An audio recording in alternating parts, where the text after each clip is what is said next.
in England, and I couldn't quite come to terms with an all-encompassing and loving God who cared for people. Because very much my role in life was going out, catching thieves, locking them up and forgetting the key half the time, and putting them before the jury and the judge. And they got what they deserved. But you see, when you come into a relationship with God, everything changes. Because God takes you into a totally different dimension. He enriches what you have. He doesn't take away what you have, but He gives you a lot more. And the blessing that I always received was one night when I was a police sergeant in a small town.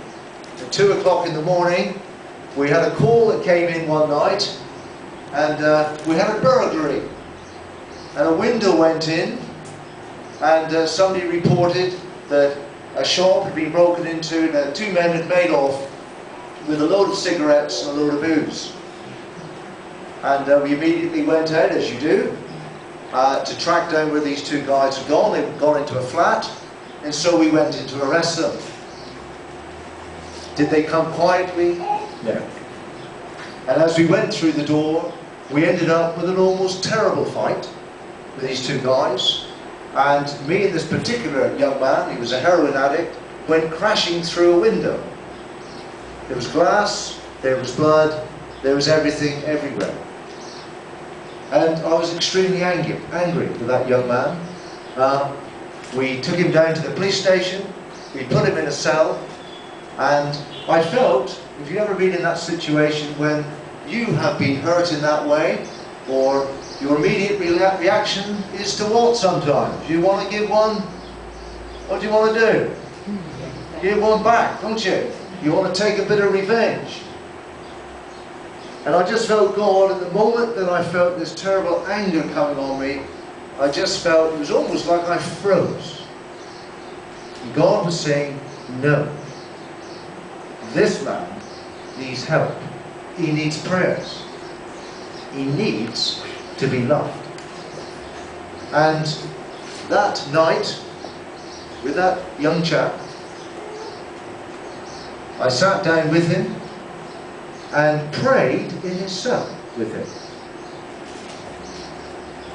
And he accepted Christ. You see, and I don't mind saying, I got in trouble with the superintendent. He called me into his office and he said, what are you playing at? You've just arrested a guy and now you're trying to save him. You know, because our faith will put demands on us, just like those disciples.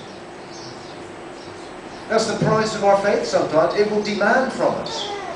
But I tell you what, the blessings I've received since that moment, I felt totally alone with that superintendent. I'm sure it cost me a couple of promotions, because he thought I'd gone raving mad and trying to save a guy who was a villain and a drug addict.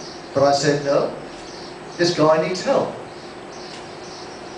And in fact, the following Sunday, I actually went to church with him and took Holy Communion with him at the rail. You see, God doesn't make mistakes. And He puts us in the paths of people that need us. And I'm sure some of you will have moments like that, but God has put you in touch with people. And in ways you can't describe, you know that God's at the centre. You know through His Holy Spirit that He's with you. He wants you to do something. He's telling you to do something. Don't wait, do it.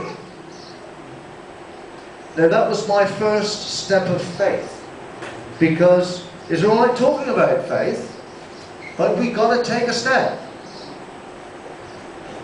As I say to some people who are unsure, if your life depended on it, would you jump? I've not met many atheists. You know, God is a very gracious God, and He's with us.